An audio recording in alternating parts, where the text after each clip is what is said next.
Marie, yes. I tried not to be the first one. I waited. I'm just curious, Aaron, do you actually have a mandate or something that we could look at? Yeah, I can pull up. I did put a little presentation together, but it really is just a summary of what I've said. But I can put it up on the screen if that does help. Yeah, just to see if it's how inclusive it is. Because I agree with you. I think the bike lanes are used for all sorts of mobility items, and so it'd be nice to see. Because I think often people, when they think about bike lanes, they just think about bicycles. So maybe even if they change the name to mobility lanes or something like that. Yeah, there's been quite a lot of conversation in the cycling community about potentially using terms like mobility lanes or more inclusive names. And some of the groups are really doubling down on that, others less so. Some like we tend to be cycling focused, but we also see that the work that we do when we're successful helps a lot of other people. So we don't want it to be cycling centric, but there are other groups that are, like Imogen, for example, that's, cycling specific.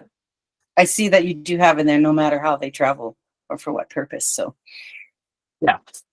I mean, we really want that to extend to everything. Like some people need to drive for a variety of reasons. We don't want to be anti-car. Some people choose to take transit or have no choice but to take transit. It's important that we have really high functioning transit and mobility lanes and driving lanes and sidewalks and things like that, so people can get around the city no matter how they want, and we all deserve to be safe in our communities. So I mean, that is ultimately what we're working towards. The only thing I can suggest is I liked how you phrased it at the beginning, like if you are doing any public presentations or anything on social media, to just always include that it's not exclusive to bicycles and it can be any kind of mobility. The other thing too, I often see people using, if you're using, oh my goodness, what are they called? The little pictures that you use when you're making a document. Like the logo, maybe? No. Just when you're writing something up on social media, and sometimes you put Emojis. There is a wheelchair emoji that often gets forgotten too. So maybe that might help if you are putting stuff in social media to use the wheelchair emoji. Okay, I will. That's a great note. Thank you. Okay, that's all I have. Thanks.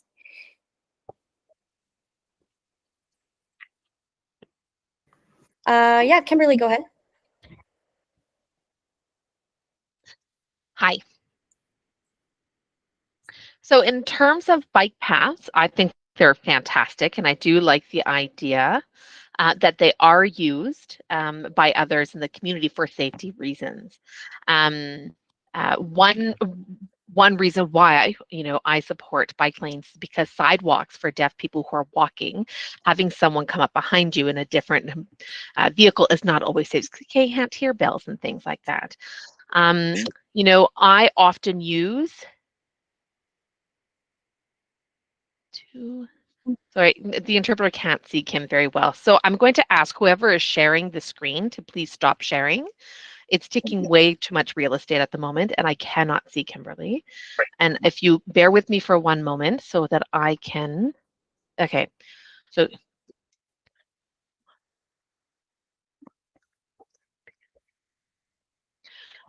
returning back to my point, e-scooters is another example of that as well. Deaf people do use e-scooters. My husband and I both, he has a two-wheel e-scooter. I've got a four-wheel because I have an issue with balance, but nonetheless, and we do use bike lanes for that. And what we notice is that in bike paths, when it changes from a bike path into a trail, so when you're going in through the river valley or anything like that, and those transitions, it's quite nice because it's all connected. And one benefit for us is the safety aspect of it. I really appreciated your comment that sidewalks are not level and bike paths are.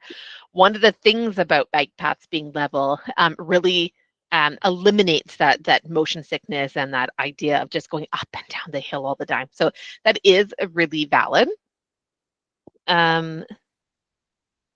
There's this one specific area near the river valley that is still on a bike path, and yet it's up and down, up and down. Oh, I know the one. And yeah, Horrible. it is. It's a little seasicking. Anyways, me and my husband both going down that path, and we're just going up and down. Our eyes are rolling, our stomachs are curdling. Nonetheless, I do see that as a benefit.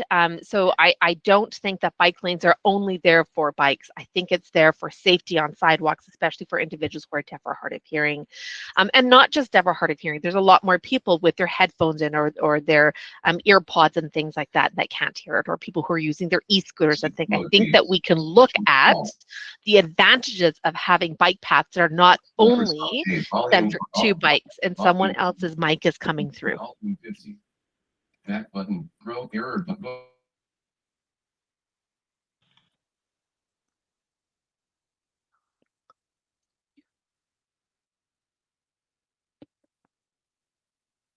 And that was the end of the comment. Thank you. Thank you. Oh, those are excellent points. Stephanie?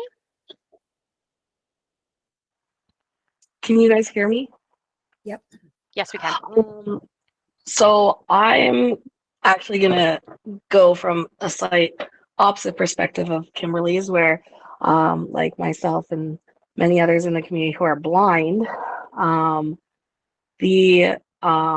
if there's no texture or elevation change in paths where there's a street crossing or anything like that, they're very hard to detect. I found that I've had many cyclists who cut me off when I'm crossing a street, even though they're using the bike lane. They don't stop if there's a stop sign or anything like that. Also, the issue of people riding the bikes on the sidewalks. Myself and my guide dog have nearly been hit numerous times by cyclists, and if they're ringing the bell, I don't know where it's coming from, if it's from in front of me or behind me on a sidewalk. So I do not move for cyclists on the sidewalk. So that's just my perspective as someone with vision loss and who doesn't drive. I used to ride a bike, so I get it. But. No, I appreciate that comment. And certainly there are cyclists that do things like that. It's frustrating as a cyclist seeing other cyclists do that to any pedestrian, even to other cyclists or cars. It's just the whole point of separated infrastructure is we keep people apart from each other so that any mistakes they make have minimal impact, but still have to cross. And everyone should be respectful of the rules. I totally agree with that. In terms of the surface treatments inside of a bike lane, is there something the city could do that would assist you as a person who's blind, that like the little surface treatments they do near curbs? Is that something they could do at like the stop lines before an intersection? Well, it would just be more if they're like, because they any new intersection, they typically have like the tactile strip indicator. But because we don't necessarily know that there is a bike lane in that street crossing that intersects it. So right. I don't know if there's some different texture that could be used to identify that.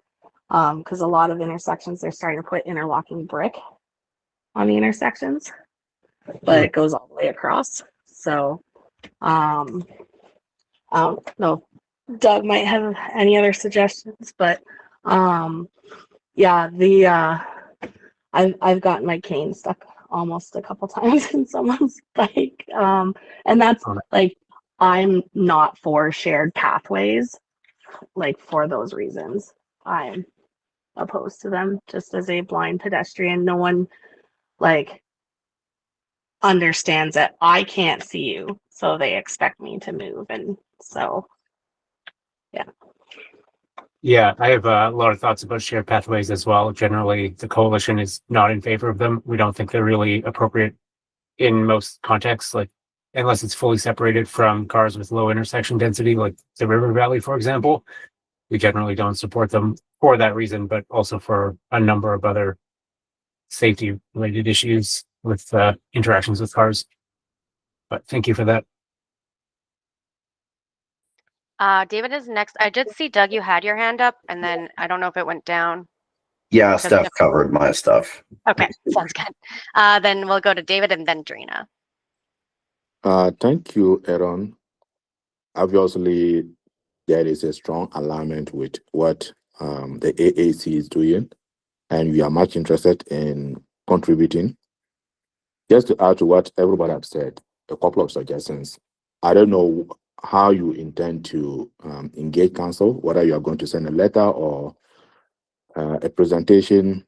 And I think if you are doing a presentation, I think it would be nice to continue the connection with us to see if somebody on the committee is interested in presenting alongside your team, just to put emphasis on some of the points that you are raising here. And I think, yeah, there's no question as to the relevance or the importance of backlinks.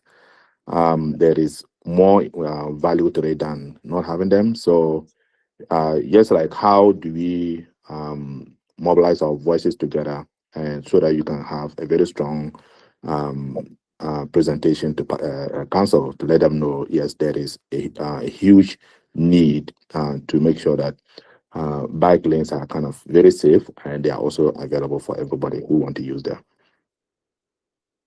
Yeah, I can speak to the question about how we plan to connect with council. So we're reasonably well connected to council. We did help many of the current councillors with some door knocking during the last election. And we tried to mobilize the community and had reasonably good success across most of the city. We have presented at council in the past when something that seems relevant enough and someone's available. I'm sure everyone here knows how difficult it can be to speak at council. They're not the most accessible things from a time standpoint, I'm sure in many other ways as well. But would be happy to let the committee know whenever we plan to speak at council, or we are doing something now when we email councillors or city admin. There's a group of advocates, we BCC each other, so we're all aware of what we're doing.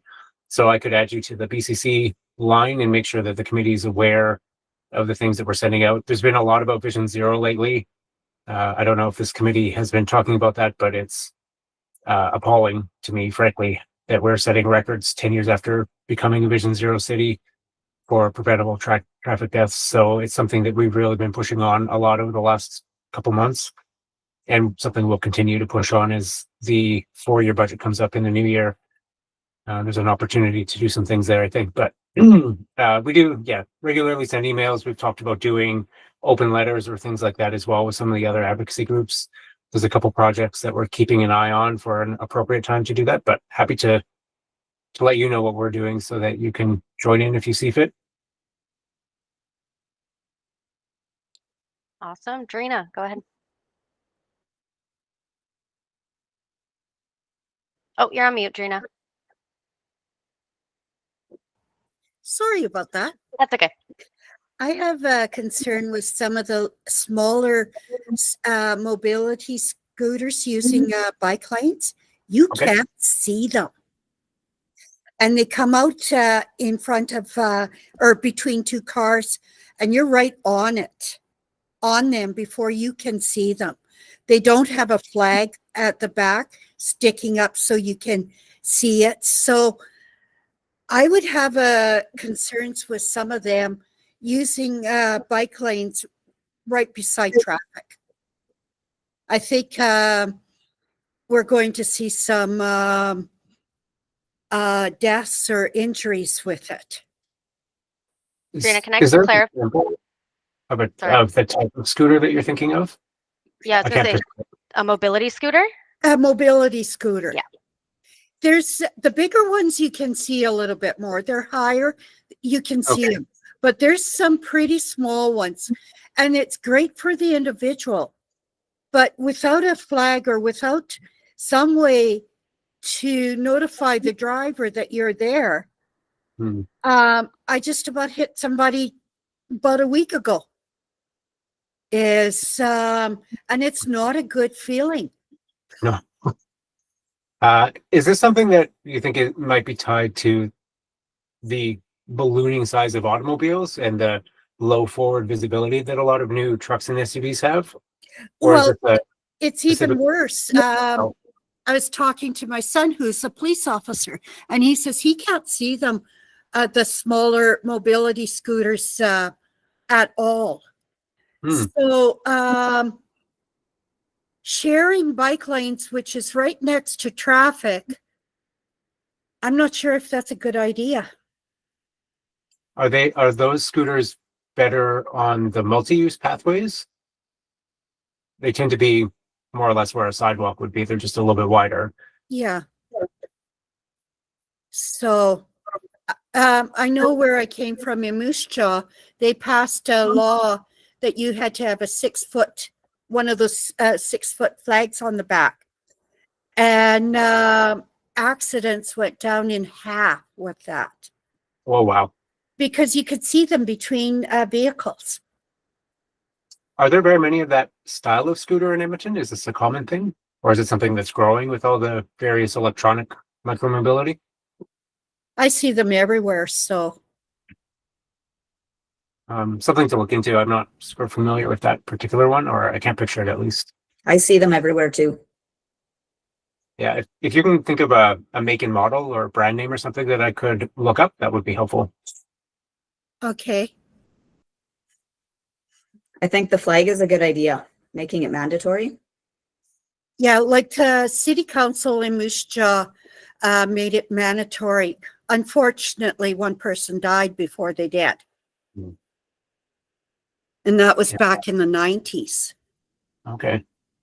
Yeah, sadly, it does seem like something very tragic has to happen before people become aware of a problem like this. So it would be great to get out in front of that before it happens here. Yeah. And it does seem like a fairly small thing for council to do. They're not that expensive. Yeah, on that is a it. concern. It's a bit of an onus on the user, and always a little bit hesitant about anything that could be seen as victim blaming. You definitely don't want to do that in the case of, people outside of cars. But if, visibility is a real thing, so. Well, to me, it's life threatening. Absolutely. If the car can't see you, that's not a good thing. It's the same reason that bikes require a front headlight for riding after dark. Yeah. And I think we can probably ask, I know I have friends who use those scooters, and I know lots of folks who use those scooters that take their own precautions. They put a security vest on the back, or they use a flag or something on their own because they're aware that they're at risk. So it would be worth having a conversation with somebody who uses one to see. Yeah. Katie, welcome. I saw that you might not have been able to make it, and you're here. Yay. Yes, we'll see how long my computer lets me stand. I guess with that, the Gina's comment was excellent, and it was kind of similar to what I was going to say, and it sort of changed my comment with it. I know some people who use the bike lanes when they have like wheelchairs or like other mobility aids as well, because sidewalks don't get cleared properly. So I guess including that in conversations could be helpful about like it's not necessarily the impact of the reason that they're doing it, to avoid it turning into a rule of like, well, no, like you can't use the bike lanes then, like you have to just use the sidewalks. Because I know a lot of people who like don't have motorized like mobility aids who can't, if the sidewalk's not cleared properly, they can't go anywhere. But because bike lanes are cleared properly, then it's a lot easier. So just a consideration to include in like those conversations with council and everything. And I think that's important to bring forward. And it's not, there's cyclists using these lanes. There's people with various mobility devices, but you also see people pushing strollers with their kids, people that might have one of those little carts coming back from the grocery store. Runners use them, even pedestrians just out in the wintertime use them when the sidewalks are not clear. So it really does feel like they're a huge benefit to the local community in a lot of ways beyond just cycling, which is something that I appreciate about them. Yeah, definitely. And for some people, it might be the only way that they can really move around the city, because a lot of people are People who are disabled are overrepresented in groups that experience poverty and who are lower income, who don't might not necessarily be able to afford to drive or are not able to physically drive. So the bike lanes are an accessible option of being able to move around the city versus just like if the sidewalks aren't being cleared, like you can't really get anywhere, and you don't really have any other options, unfortunately. One of the challenges I see in a lot of neighborhoods is even when individual residents are clearing their own sidewalks, you still get the problem where the curb cut doesn't get cleared and the roadway across the street doesn't get cleared, or the sidewalk along an alleyway doesn't get cleared. So technically every resident has done their part and it still can be completely impassable to a lot of people. That is something we are planning to go forward and ask council to change, is making property owners responsible for the alleys that are adjacent to their house. And if there's a continuous crossing, maybe even just the crosswalk going across the street. I don't know if they'll go for that one, but we'll try. Yeah, if I can also add my comments, taking my chair hat off and putting my participant hat on. I'm curious to know where, because I spoke to Complete Streets when it happened in June. I don't know if you were around. I spoke remotely and I remember seeing you speak at that point.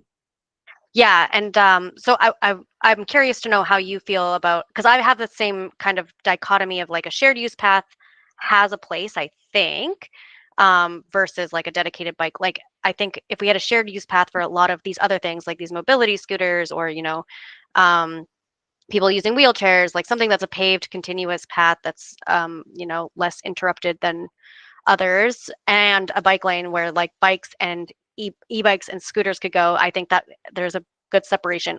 Or shared use path versus a sidewalk, for example, like where we can separate these different modes of traffic. So I'm curious to know if the Complete Streets design as it's being presented is something that you're generally in favor of, or I heard you say something about shared use paths, and I'm curious to know more about that. Definitely a lot to talk about here. So I think the easiest thing to talk about is the Complete Streets policy, which is what we would both have spoken to. I think that was June. Yes. The policy itself is fine. And like all policies with the city of Edmonton, it looks great. It's very high level in terms of how it will get rolled out and apply in the real world, or what the accountability mechanisms are when some person within admin just doesn't feel like doing it. Those are always where things kind of go wrong. Mhm. The Complete Streets design and construction standards were supposed to come to council in July. That got kicked. It seems like it's not very close to coming. I've been in touch with the team for a while. We were one of the external parties that they allowed to come in and make comments on it. And I think we had more comments than any other group. That really is where it sets the very specific engineering guidelines about what a shared use path is, when it can be used, etc. I haven't been able to see a more recent update of that, so I'm not sure where it's at. But I do know that a lot of the greenfield developers, the people that are building housing out in the suburbs, have really been pushing back. Mhm. And I think the city is struggling to find that balance right now. So I, 2 weeks ago or a week ago, had written the team saying, I think it does make sense to have different standards in the developing area, so outside the Henday, versus the redeveloping area, the denser area inside the Henday. Outside the Henday, especially in a new development, you've got empty land, you can do anything you want. And often when they're building bike lanes out there, they are those shared use paths that will go 4 or 5 kilometers without any road. They'll go around lakes. They're very beautiful, great amenities, not particularly direct for commuting, but they do create connections between the communities and throughout the communities, oftentimes making trips shorter than it would be on a car. So they're great in that scenario. The issue with multi-use paths in most of the developing area is that we don't have the space to create 5 or 6 kilometers of uninterrupted pathway. There are a few. We have some rails to trails projects, like the one right downtown, Railtown Park, the one that goes up 121st Street. But there's not a lot of opportunity to do that in a built environment. And when you end up building them where a sidewalk is, which we're seeing the $100 million for bike lane do a lot of these, replace a sidewalk with a multi-use path, It's very expensive to build that, and it's actually more expensive to do those multi-use paths than it is to do a protected on-street bike lane. And you get the problem where if you want to add continuous crossings, that adds more money.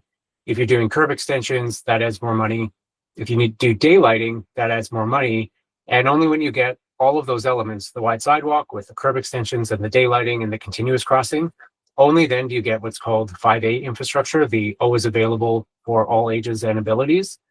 And that's the standard that we believe the city should be aiming for everybody, for all projects. Protected on street pretty much always meets that standard. There's a few little things that the city does. Multi-use pathways, it's very difficult to meet that standard and very expensive. So we think the city should do the safest thing. It just happens to also be the fastest and cheapest thing. And then, yeah, going back to Vision Zero, we haven't been discussing it, but I think we would probably very much be aligned with putting some stuff forward on that. I know there was a man in a wheelchair who got hit just a little while ago. So yeah, definitely on our mind. The last thing, and we sort of have danced around it, but we have been discussing our primary interest in being how we navigate the e-bike and the e-scooter conversation, because this committee was involved as they were getting kind of introduced and getting passed. And now I think we've sort of just started living with it. And I think we're trying to figure out if we can push back. So I'm wondering if you have any thoughts about that, if you're in alignment with those. Yeah, sorry, that was one thing I actually wanted to add to your last comment. There are some parts of the city where we're seeing bike lanes and multi-use paths getting used at an adequate volume, where I think it actually makes sense to have a shared path next to a bike lane so that the faster things or anyone that needs that continuous level crossing can take the bike lane, and slower things, people walking their dogs, whatever the case may be, has an option to stay away from the cyclists or whatever. As we see micromobility and all these electronic things just growing in popularity, the conflicts are growing very rapidly. I'm sure you've all experienced that. I'm a pretty fast, confident cyclist. I do make a point of passing safely. I usually let people know, I'm on your right, on your left, and ring a bell.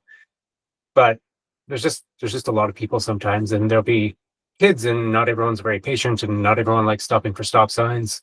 So the more that we can really create that separation and allow people to get around, especially in neighborhoods like Wequentuin or in the White Ave area, it just makes it better for everyone. And if we can get 5A MUPs next to 5A protected bike lanes, that's an ideal thing. I don't know that we can get the city to go that far. Even when we've suggested this idea of a shared pathway right next to a bike lane, they often look at us like we're crazy, but there are some neighborhoods where it's justified, I think. Yeah, I will say something like Railtown, where there's, I think, a 5-meter wide path. There's conflicts there all the time. There really should be fast and slow. Yes, I am also I am a not fast and not confident, but cyclist commuter. And so I take Railtown all the time, and the Oliver Bond, as they've called it, and it's very difficult. Doug, go ahead. Yeah, kind of just jumping on the whole thing of the e-bikes and scooters. What's your stance right now with the issues we're seeing with them being parked in very precarious locations, actually creating obstructions? I hate it so much. I will tell you, I take those scooters and I push them off the streets, off the sidewalks. If they're in the way, they get pushed onto the grass. I do not like those things. It's like, I'm noticing the bikes and the scooters both. I've been noticing them actually getting worse. People just park them in the middle of sidewalks continuously. Yeah. And obviously for people with visual impairments or those using mobility aids, you may not either see it or you may not have the physical abilities to move them. They're heavy. I mean, I'm a big guy. They're not easy to move. Oh yeah, they're obnoxiously heavy. Yeah. Yeah, I don't know what the city would reasonably do about that. There's a whole conversation around bylaw enforcement that we could easily get into. And I think this kind of speaks to that particular problem where you could report it to 311. They'll show up probably 3 or 4 days later if the app even lets you submit it. I have all kinds of issues with that app. But probably the scooter will be gone by the time they get there and nothing will really come of it, which is frustrating. I mean, I have Yeah. the same cars parked in bike lanes and blocking crosswalks as well. Exactly. And there really doesn't seem to be a good solution no matter how you handle it. Because even like I was lucky and was able to dig up a phone number for Lime to get a hold of them to get someone to come move their stuff off the sidewalks. But then there's really no penalty to the last user. It doesn't seem like they will actually go and do a reach out and be like, hey, you screwed up. Which is curious. Lime does make you take a picture when you end your ride to show that you've parked it safely. So it just seems like they're not enforcing that. Yeah. It's something the city can take action on, though. Yeah, because like I've actually done it. I've intentionally parked it very precariously across the sidewalk. Right. And took the picture and it actually accepted it. Yeah.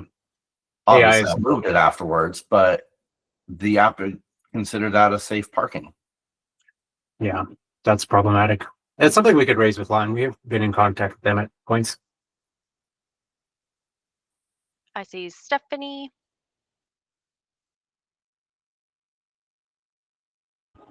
Can you hear me? Yes. So I wanted to mention, I'm with Doug on the e-scooters and e-bikes. But with the shared pathways and stuff, like for example, when for someone with vision loss, like I got off at the Quarters LRT stop last week and was very confused crossing the road on the north side because it's a shared pathway. And I was like, I found a curb, like a gutter, and I was like, am I still on the road?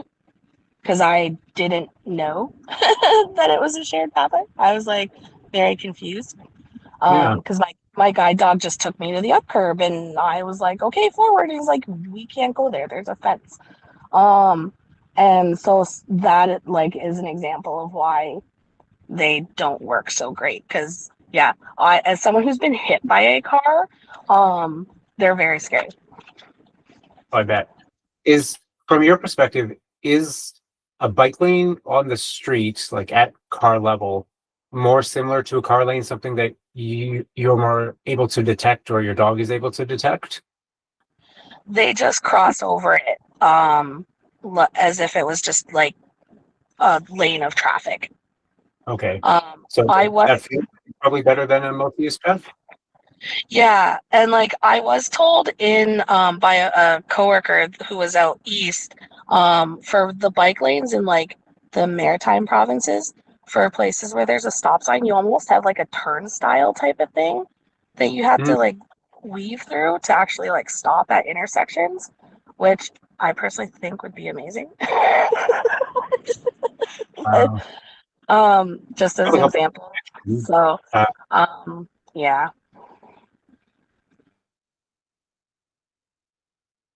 Sorry, just taking a note on that.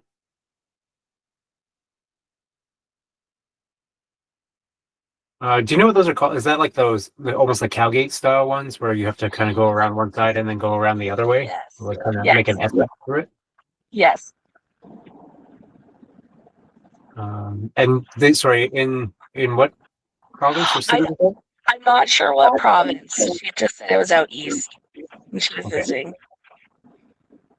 So they would use it whenever there's a bike lane or whenever there's a... Yeah, it was for the bike lanes. Okay. I like that. Okay, I'll go to you, Kimberly.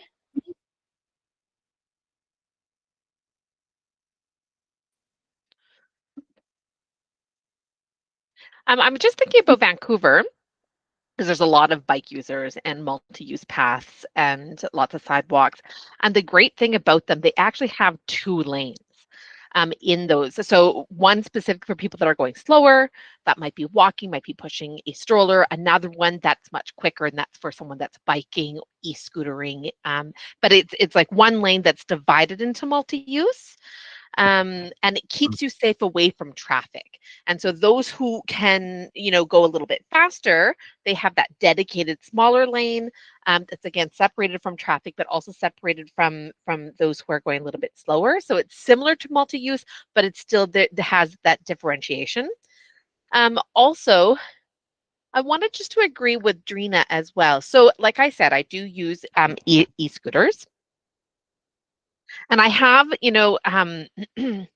have had experience with mini scooters as well. The ones that have this larger sorry, the interpreter's just going to back up a bit.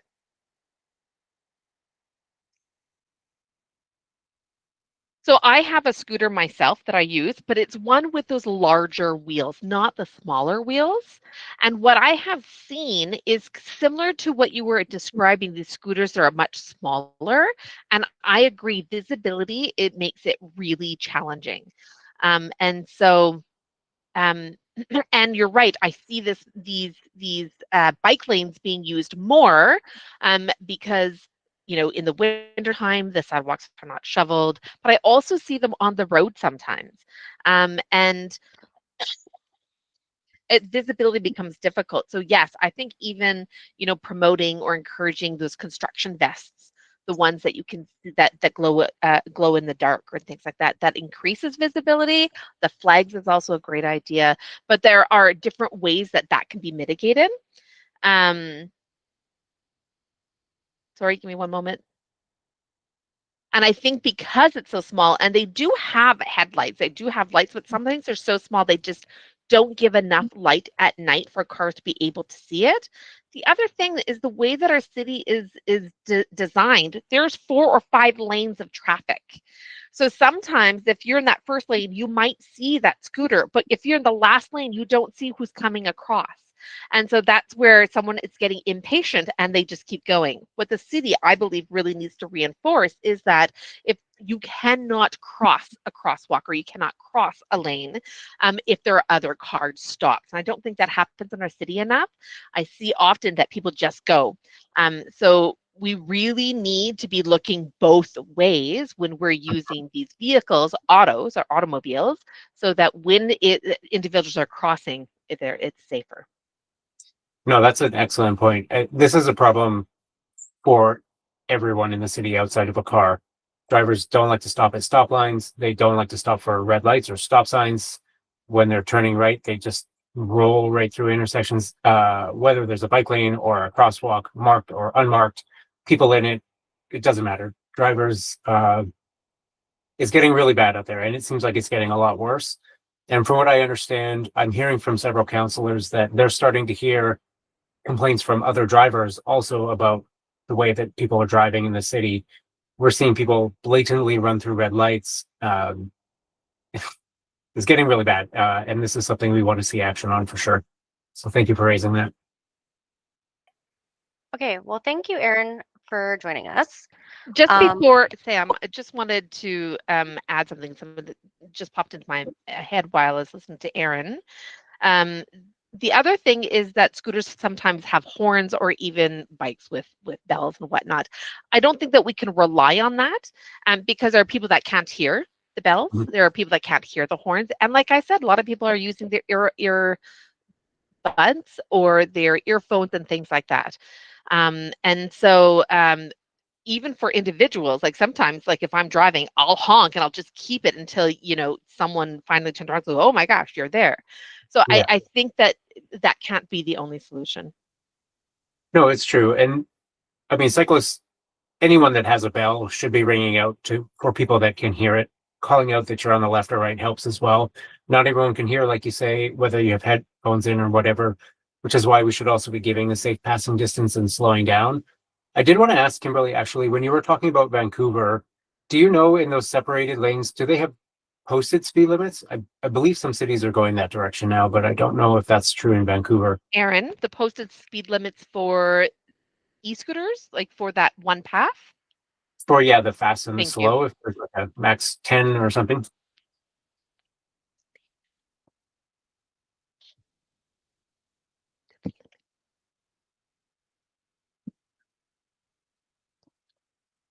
Yes, they do.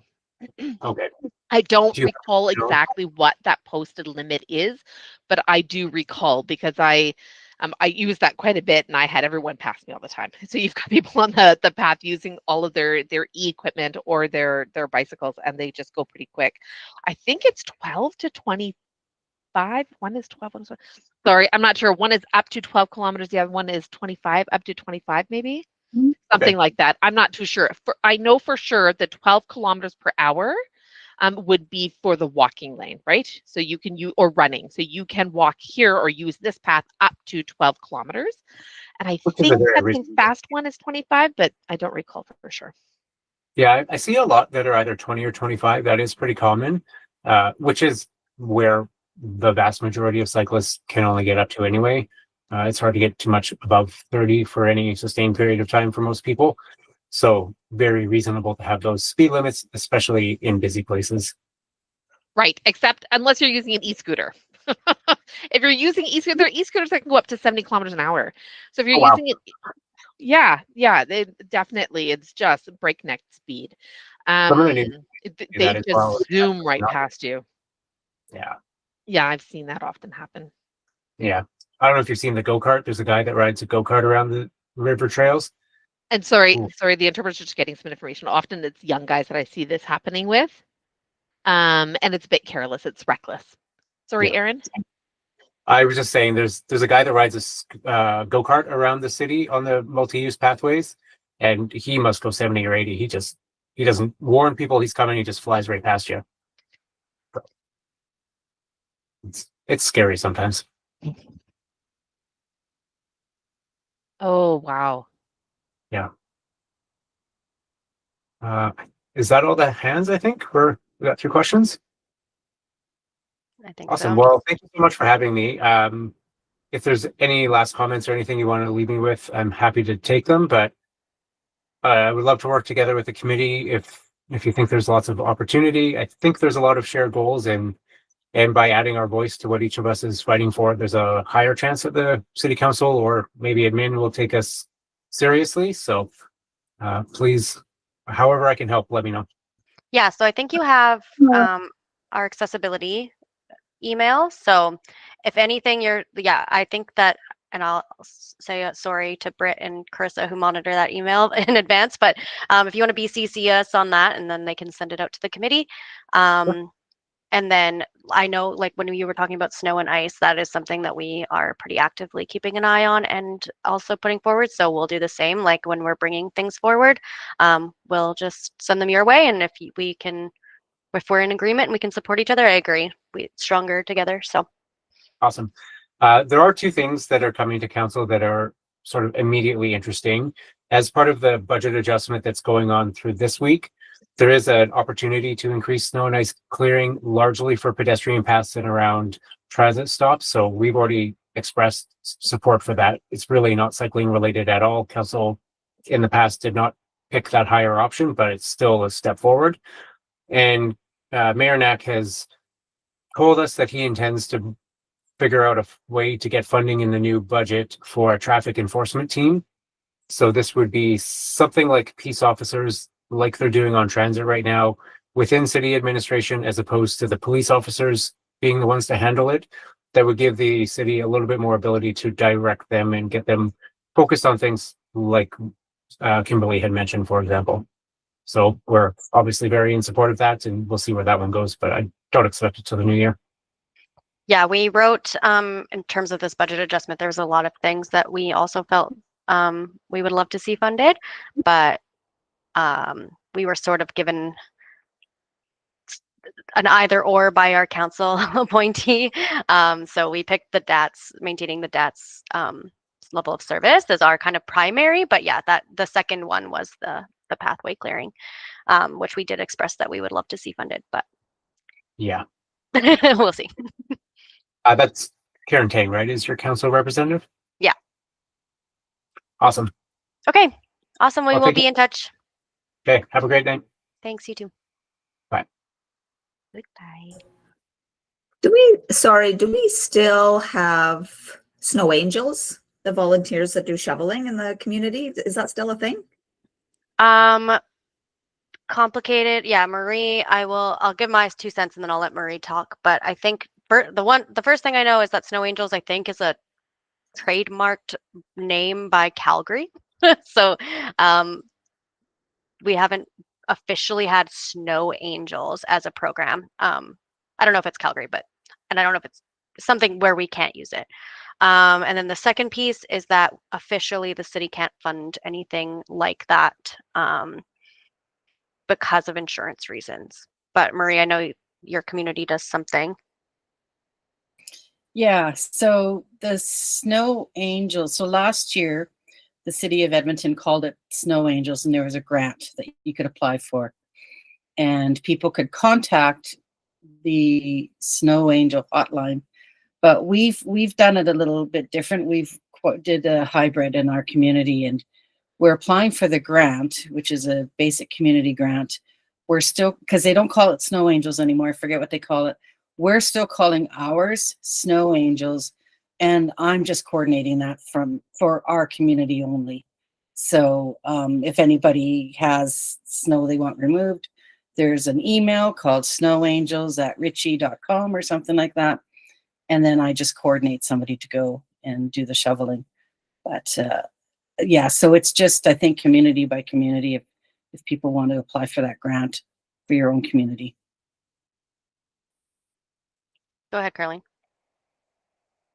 I live in the southeast sector, and there was something in our newsletter last week about if people need help with shoveling to call. And I don't think it was Ritchie, Marie, but I am in the southeast sector, so there is a few things going on.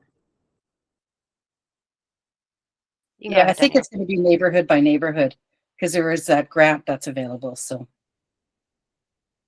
yeah, so it is like I'm on my community league board as well, and so there community leagues, other groups also can apply for this grant. I was told by our neighborhood resource officer that it's been filled, so I don't think there's any more applications going in. But yeah, I think it's just kind of neighborhood dependent. Sorry, Daniel, go ahead. I was going to say, is that grant you're referring to, that Winter Together grant that we had published about a little while ago on social media, or made a post about, I should say, on social media? That's the one I'm under the impression of. I don't know, Marie, if it's a different one. I forget. I don't know if that's the name, but it was similar to Snow Angel, but not using the term Snow Angel. It could be Winter Together. I can't remember. Yeah, I think it is. So it's not coordinated anymore. To your point, Kimberly, it's not like a city program. We do have the Assisted Snow program, which is low mobility, I think it's low income. I don't know if it's actually income tested. Folks can apply for assisted snow removal from the city, but it is also limited. So they have about 400 people that they are clearing for and about 400 more people on a wait list for that. They also do help direct seniors to the seniors programs that are available through the province for assisted snow clearing. But yeah, largely from a volunteer perspective, that has become less and less formalized by the city, and that is primarily an insurance reason. Because if you have volunteers coming to clear your snow and they hurt themselves, there's a whole thing there. Or if they don't clear the snow properly and someone hurts themselves on your property, who's liable?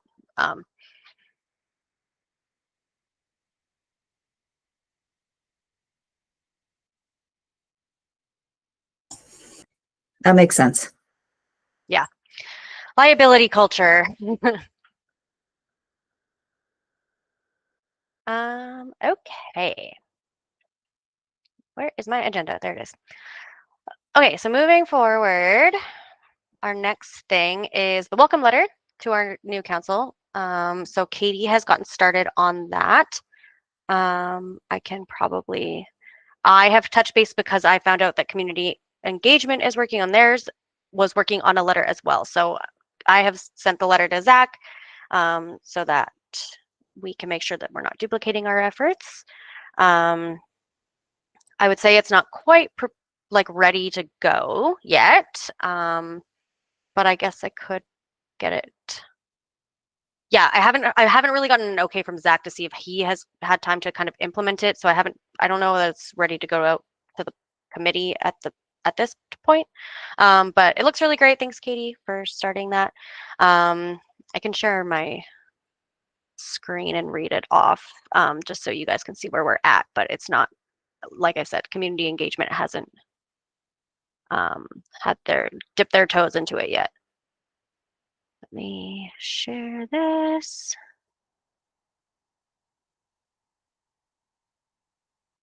And I will stop sharing as soon as, but yeah, it says, dear member of city council, I guess members of city council. On behalf of the Accessibility Advisory Committee, I would like to warmly welcome you and extend our heartfelt congratulations on your recent election or re-election to the City of Edmonton's council. This is an exciting new chapter for both you and our community, and we look forward to the positive contributions you will make in your role. The Accessibility Advisory Committee is a council-appointed body whose mandate is to provide advice and recommendations to City Council about facilities, infrastructure, programs, services, activities, and policies, all with the goal of improving Edmonton's livability, inclusiveness, and accessibility for individuals with disabilities. Our committee is composed of members with significant lived experience and expertise related to disabilities, and we work collaboratively with City Council, administration, and the broader community to ensure Edmonton is accessible for all. Our recent activities have included advising on accessible transportation, infrastructure, public events, and policy reviews, all while striving to raise awareness and foster a more inclusive city environment. Our current work plan includes, which I think is just pending, we recognize that many council members have addressed accessibility concerns and accommodations during your campaigns. The AAC shares your commitment to creating a barrier-free city, and we look forward to working together on these important issues. By combining our efforts, knowledge, and passion, we can help ensure that Edmonton continues to grow as a city where everyone is able to participate fully and equitably in all aspects of community life. Once again, congratulations on your election. We are eager to collaborate with you and support your efforts to make Edmonton a more accessible and inclusive city for all residents. So yeah, that's our start. Like I said, Zach said he was going to take a look at it. So obviously comments on and those types of things I will gladly take. But like I said, we're just kind of working on it still. Anything that you think is glaringly missing or anything like that, I will let Zach know as well as we kind of workshop this to present to our hopefully larger committee meeting on Monday. Any thoughts before I kind of move to our next? Daniel. Can I take a look at it to add some suggested edits from a communication standpoint? Oh yeah, Maybe for sure. some small word stat here and there too. Yeah, so my intention is like once I've got the kind of go ahead from Zach is that we'll get it to everybody so that you all can workshop it as well. Are you on communications as well? Are you on the communications subcommittee as well? Yeah. Yeah, okay. So I think your meeting got canceled tomorrow, right? Yeah, it was canceled because we decided as a group it wasn't necessary. Okay. Yeah, actually, I think anyone with the link can view it. I was like, I think I shared it before, but it's my share things are all. Yes, Daniel is a rockstar editor. I agree. I'm not sure if you did. I didn't get it. I shared it, I think, in the chat last meeting, just the document, and it hadn't had anything in it yet. And then Katie was able to start with this, but. Can you send it via email? Yes. I will make a note. I will connect with Zach and see that he's okay with that too. Maybe he doesn't want to put anything in there. Send letter via email. Okay.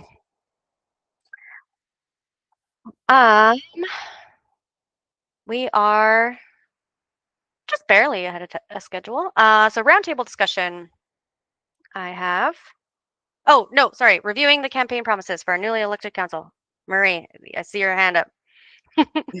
Yeah, I was just gonna say no. So I quickly pursued. Oh, I quickly looked at 4 counselors, what I think was their websites pre-election. And to be honest with you, like the three that I picked are well-known disability advocates and disability friendly, and they didn't have anything regarding disability on their websites. One had just a link to the accessibility page at the City of Edmonton. And I looked at a 4th one who isn't always known to be a disability advocate, and they didn't have anything on their site either. So I think it's a bit futile from this point. But what I would suggest is next year, if we could send out a letter to all the people who are running, or next election, to all the councillors who are running, and just say, we encourage you to put something on your website or something. Or what would you do to improve accessibility in the community, or something like that, to all candidates. I would love to know if the office of the city clerk will let us. But yes, I agree. Oh, okay. Yes, I forgot about that. I mean, if it's just a question, really, it's not a statement, it's just a question. Mhm. One question maybe that would say, what would you do to enhance the accessibility in the community? We will keep it top of mind. But yeah, I think that's great that you did kind of take a look anyway, to see. I suspected that there might not be something explicit to accessibility on most folks' websites. So Yeah. glad that you checked, and now we know. Yeah, and just reading the draft, I think it covers it. It's a great draft letter, so I don't think we need to go any further on this. Perfect. I'll kind of pause in case anyone has thoughts on that. Okay. I will. What am I doing? Where's my agenda?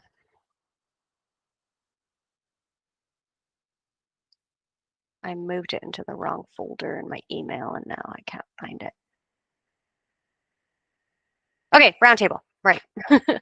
Yeah, anyone have anything they want to bring up for roundtable? I just want to do a quick reminder of things that we talked about, for things that policy might want to look at moving forward.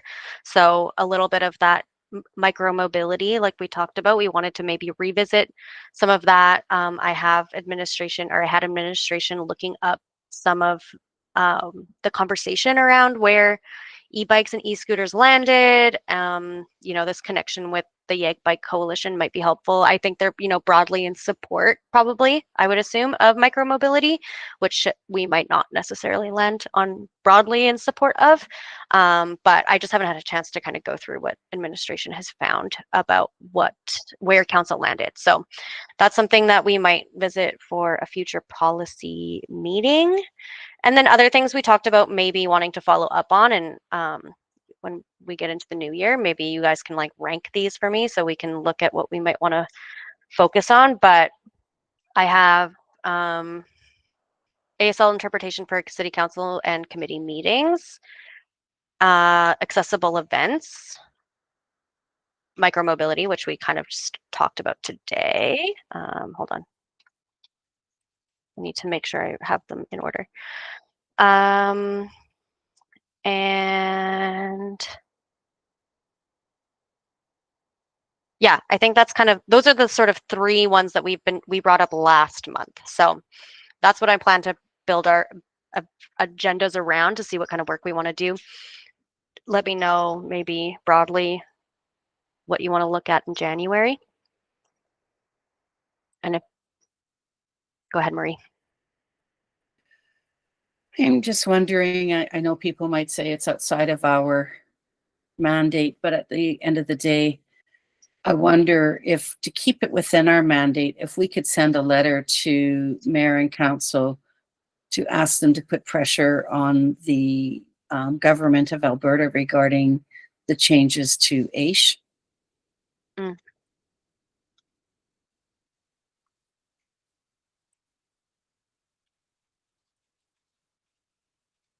I mean, Zach is taking the lead charge on that, so we have somebody who's built in who could Mhm. probably whip something up for council. And I feel like in the past we have asked the council to advocate to the province on our behalf.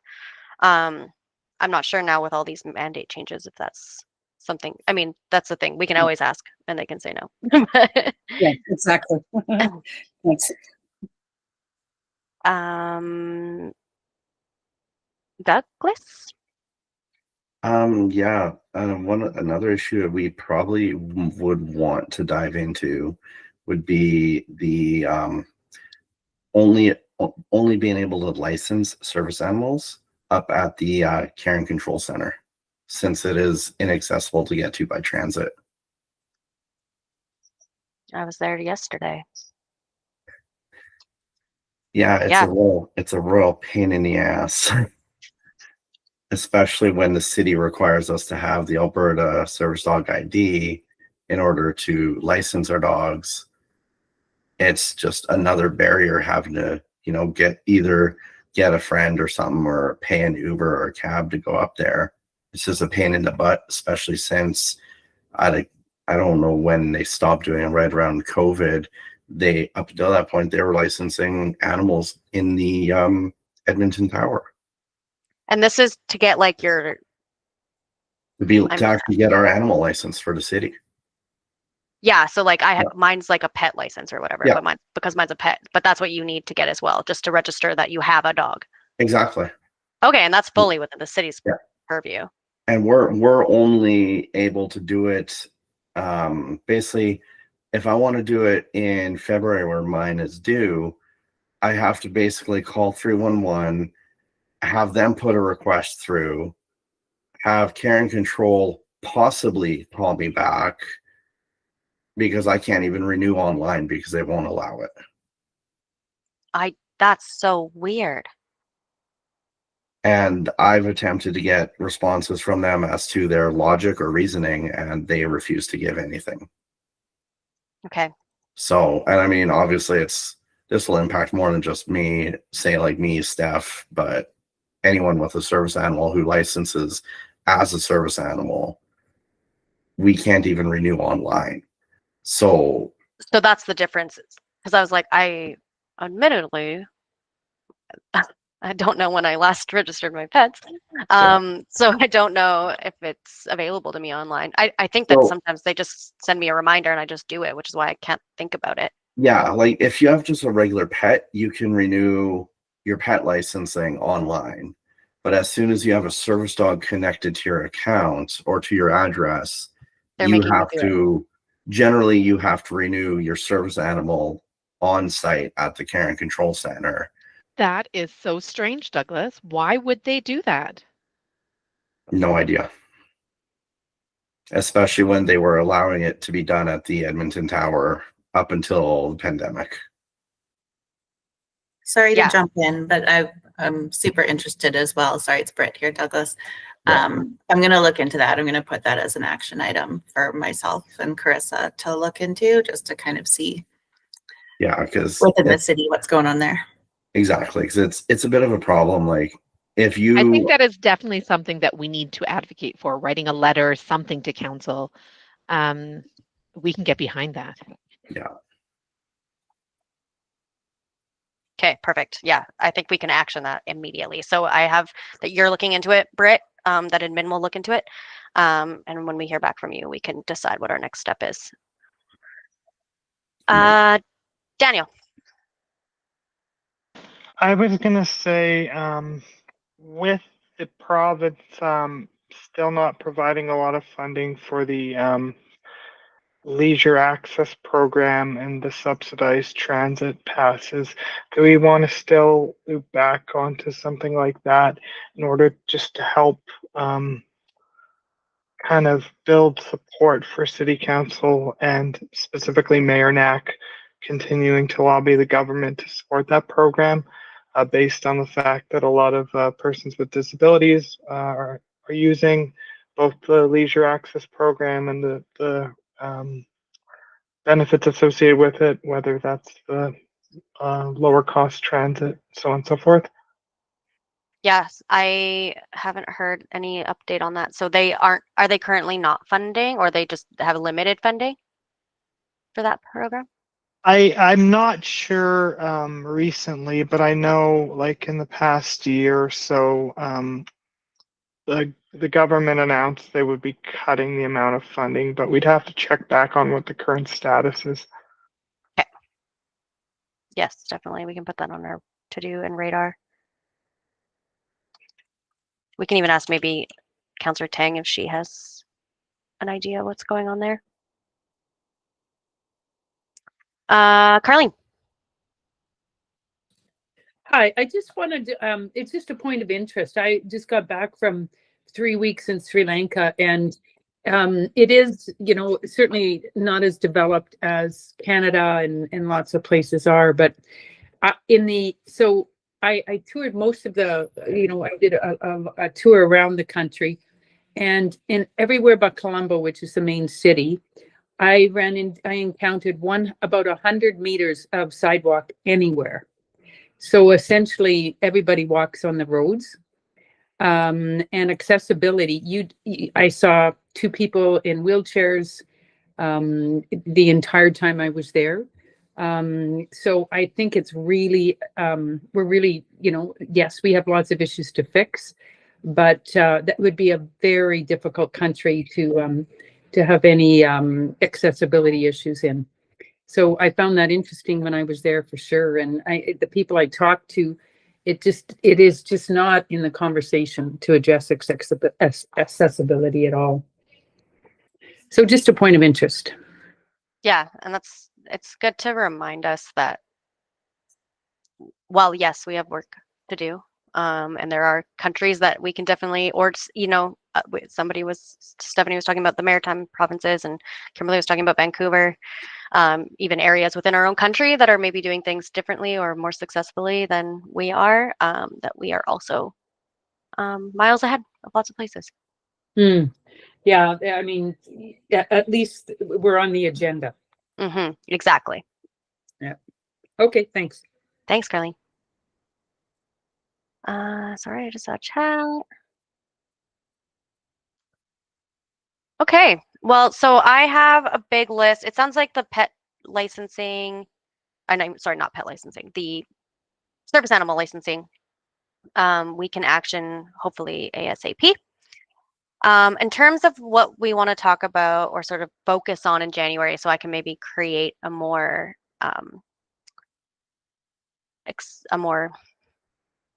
actionable agenda for January.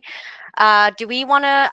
I know there was a lot of interest for like interpreters at City Council and for those meetings, and I know we talked a little bit about, you know, we know we've been given the reasons for why there has been a decision not to get that, but is that something we maybe want to focus on? And if so, do we feel like we want to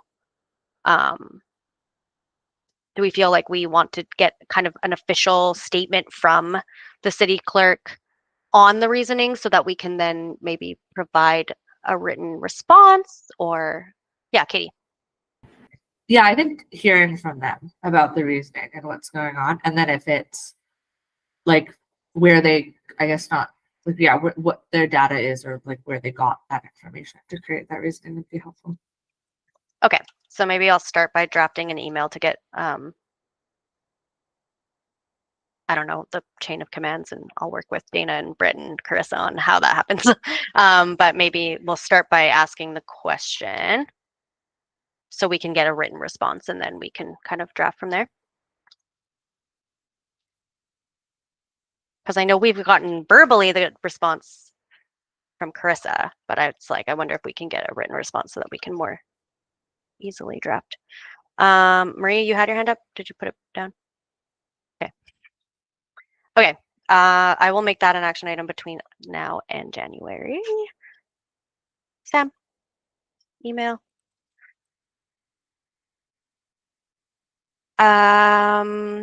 Okay, so then yeah, maybe we'll draft if we get a response before. I know it's Christmas. It's going to be Christmas soon, but we can maybe work on that. And then, like I said, I have some information around kind of micro mobility, and so maybe we can revisit that in January. So maybe I'll just leave those as our kind of top things and the animal care and control. As for the Asian ADAP conversation, there is kind of a rush to have this out, hey? Marie? Yeah, I'm kind of, I mean, especially the AISH stuff, because it's Mhm. like when, or are we even too late? When does the bill come? When is it happening? I think I saw somewhere that ADAP is starting in June or July. Yeah, and I think there was a finance bill 12 or something. That's the one that Zach's talking about. I Yeah, think, bill 11 or 12, something like that. and I believe that's already been tabled, and I've heard rumor that she's planning on using the notwithstanding clause for all this as well. Okay. Sorry, that was my outside voice and outside face. Yeah, I Oh, was. believe me, my outside voice is just being very smart.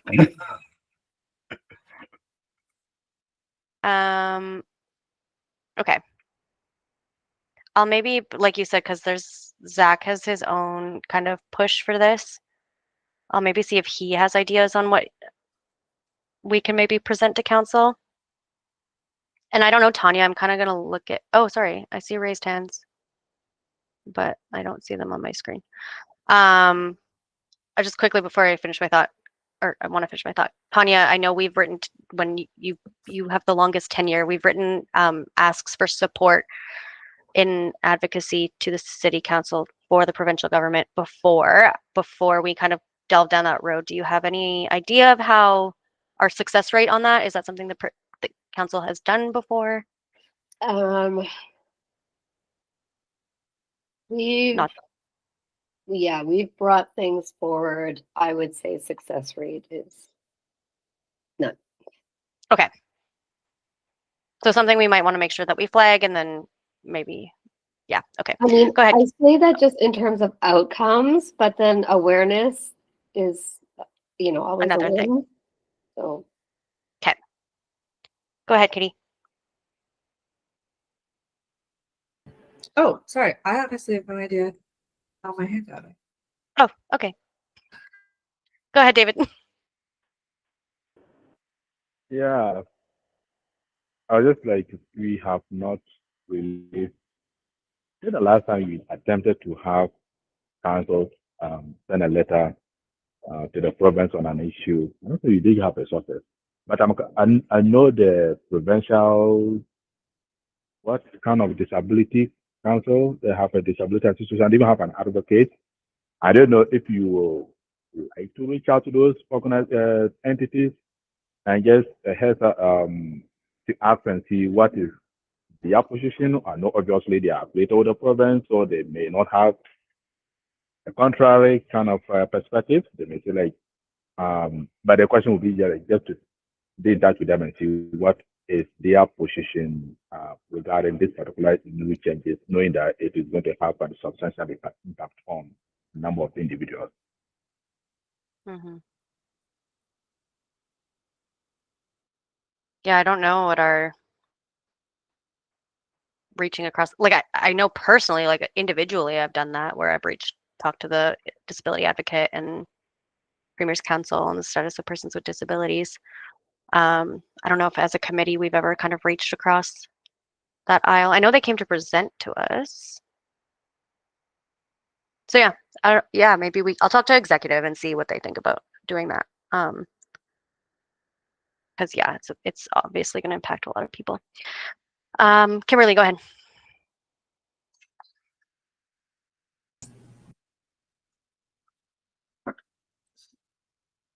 So asking the city council to support us or working with an advocate, it seems like we haven't been successful with past letters. So looking back, one of the 7 individuals on the committee of BC VRS, providing services to deaf individuals, making phone calls through video, through a sign language interpreter. This is something relatively new to Canada. We didn't have that many years ago. We would have to call someone through a teletypewriter, through the message relay center. A lot of deaf people didn't appreciate that method of communication. There were a lot of misunderstandings. It still forces you to use your second language of English when ASL is our first language. However, in the United States, they had video relay service running for many years, and I was part of the committee who advocated to our Canadian government to set this up here in Canada as well. So I was part of that task force, working with them to advocate for this accessibility, and that took probably 6, maybe 7 years. And throughout those 6 or 7 years, we were getting nowhere, just talking about submitting letters that were not successful. You can't give up, because that's not it. Work with other people, collaborate with others in the community, set up committees with other people in the province like we did for VRS. And eventually we had 11 provinces involved in our committee. We hosted a rally. It was in 7 cities across the country, 5 provinces. We had a second rally where we had all 11 provinces participate. 12 cities, I believe it was altogether, including Gatineau. And everyone was in different time zones, of course, and we coordinated that together. So rallies were happening consecutively across the country. And this helped us to be able to open the process, to have that conversation and to get somewhere. And we gathered all of the information to present to the government. We had experience stories to share, lived experience stories to share. We had individuals who shared their stories of using Message Relay Center and how that was ineffective, and how it takes you 5 minutes to have a 30-second phone call, having to use the old service of MRC, whereas video relay service, calling through an ASL interpreter, you have a 30-second phone call in 30 seconds instead of 10 minutes or 8 minutes. So it saves a lot of time being able to communicate, and it's much better. So we gathered all of that evidence, we handed that into council, and after 8 years of advocacy, rallies, and fighting, we celebrated a big win, and now we have VRS in Canada. And so that just that comes to mind, listening to people here saying, we submitted a letter, it was unsuccessful. So, reach out further than Edmonton. Look at your networks in other provinces, other cities, do your outreach, collaborate, work with other organizations, and grow your fight. The more people you are, they have to listen to you, and that's going to push for change. So if you're advocating on your own, grow your numbers, make your voice louder, and you're stronger in that way. Yeah, I think a bunch of us are active in committees outside of this committee. In that and growing the coalition, and I'm not saying we should give up on advocating at all for the action. It's just whether what we're able to do as a city committee that provides advice to council. So this organization, or this this format, a bunch of us can sit in probably a different room and have a very similar conversation. That's how do we move this forward? I think it's just what we have available as a committee that provides advice to council is asking council to do some advocacy. And I think it's definitely worth having that ask. And like Tanya said, the awareness piece is not is not all for naught, and having council be advocates on our behalf, even individually, if not, officially, or like they can't, they're not going to maybe use their political capital to push this with the province. We don't know, but we can make the ask. And I think that's worth it. I see, David, your hand's up.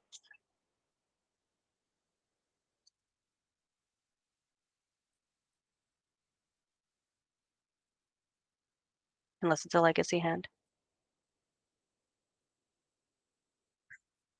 Maybe, because I see Kimberly's still number 2. So maybe. Yeah, okay. No, that's great. Okay. So I will follow up with exec right now. I'll make sure that we get the welcome letter out to everybody. Britt's got an action item to look at the licensing. I have an action item to see if we can get an answer from Office of the City Clerk or whoever it is. I don't actually know who's responsible for the interpretation, why there's no interpreters at city council meetings. Yeah, and then I also following up on if we can write this letter to AISH/ADAP or AISH, the AISH ask for to see if council will advocate to the province on our behalf. So that's the action items I'm walking away with. Anything else for roundtable, which is where we're at, sort of?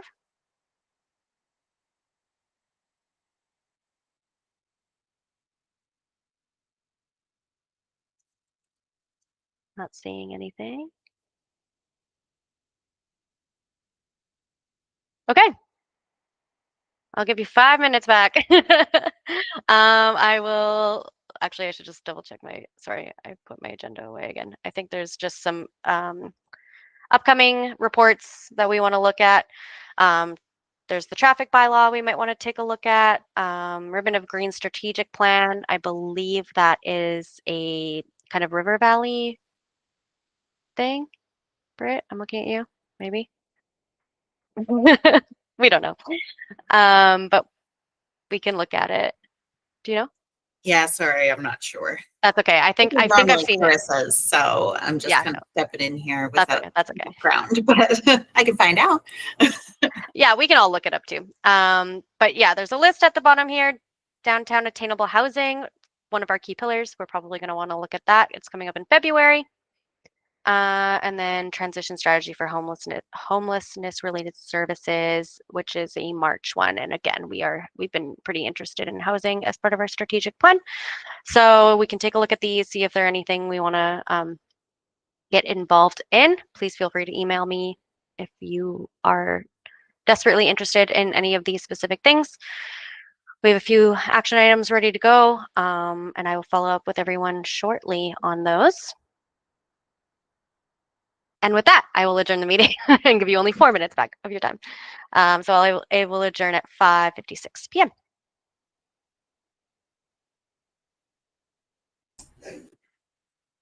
Okay. See you all on Monday. Thanks, Alicia and Diane, for interpreting. You're welcome.